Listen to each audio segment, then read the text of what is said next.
18 বছরের নিচে বাচ্চারা এই ভিডিওটা স্কিপ করে যাবে, কারণ এই ভিডিওটা শুধুমাত্র ম্যাচিওর মানুষদের জন্য। কারণ এই ভিডিওতে রয়েছে গালাগালি, বাংলা ভাষায় কিছু গালাগাল যা বর্তমানে মানুষেরা খুবই অশ্লীলভাবে প্রয়োগ করে, কিন্তু সেগুলো একসময় ব্যবহার হতো খুবই সাধারণভাবে। যেমন রেন্ডি মাগি, খুব কমন একটা শব্দ যা এসেছে সংস্কৃত শব্দ রন্ডা থেকে, যার অর্থ ছিল বিধবা নারী।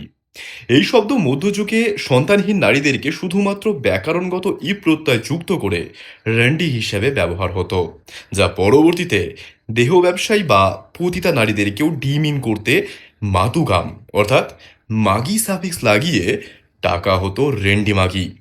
অন্যদিকে বাড়া শব্দ, যা প্রত্যেকের মুখে মুখে এখন প্রচলিত। এটা এসেছে চর্যাগানে উচ্চারিত বান্ডু বা বাড়ু থেকে, যার অর্থ হলো বর্ধিষ্ণু। ক্রমে চর্যাগানেই পুরুষদের যৌনাঙ্গকেই উদ্দেশ্য করে এই শব্দ প্রয়োগ হতো, আর এই চর্যাগানেই নারীদের যোনিকে বলা হতো আড়া। গ্রাম্য ভাষায় পরবর্তীতে এই দুটো মিলিয়ে বাড়া প্রচলিত হলো। ছিনালি শব্দ একইভাবে চর্যাপদ থেকেই এসেছে।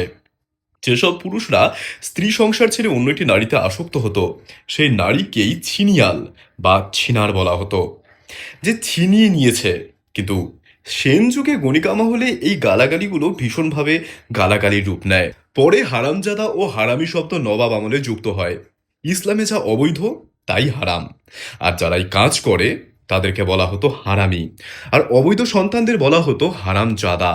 কিন্তু মুঘলদের হারেমে থাকা পুরুষদের, যাদের যৌনাঙ্গ কেটে হোজা বানানো হতো, তাদেরকে ডাকা হতো গান্ডু।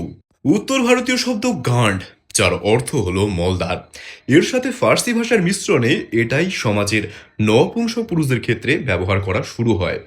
তাই যদি তুমি তোমার বন্ধুকে গান্ডু ডেকে থাকো, তাহলে বর্তমানে তাকে তুমি নপুংসক তো বলছোই, কিন্তু তার সাথে তাকে তুমি যৌনাঙ্গহীনও বোঝাচ্ছ। এর পরবর্তীতে থাকবে আরও কিছু অজানা কিস্তির ইতিহাস, কমেন্টে জানিও এরপর কোন গালি সম্পর্কে তোমরা জানতে চাও। এরকম আরও ভিডিওর জন্য আমাকে ফলো করতে পারো।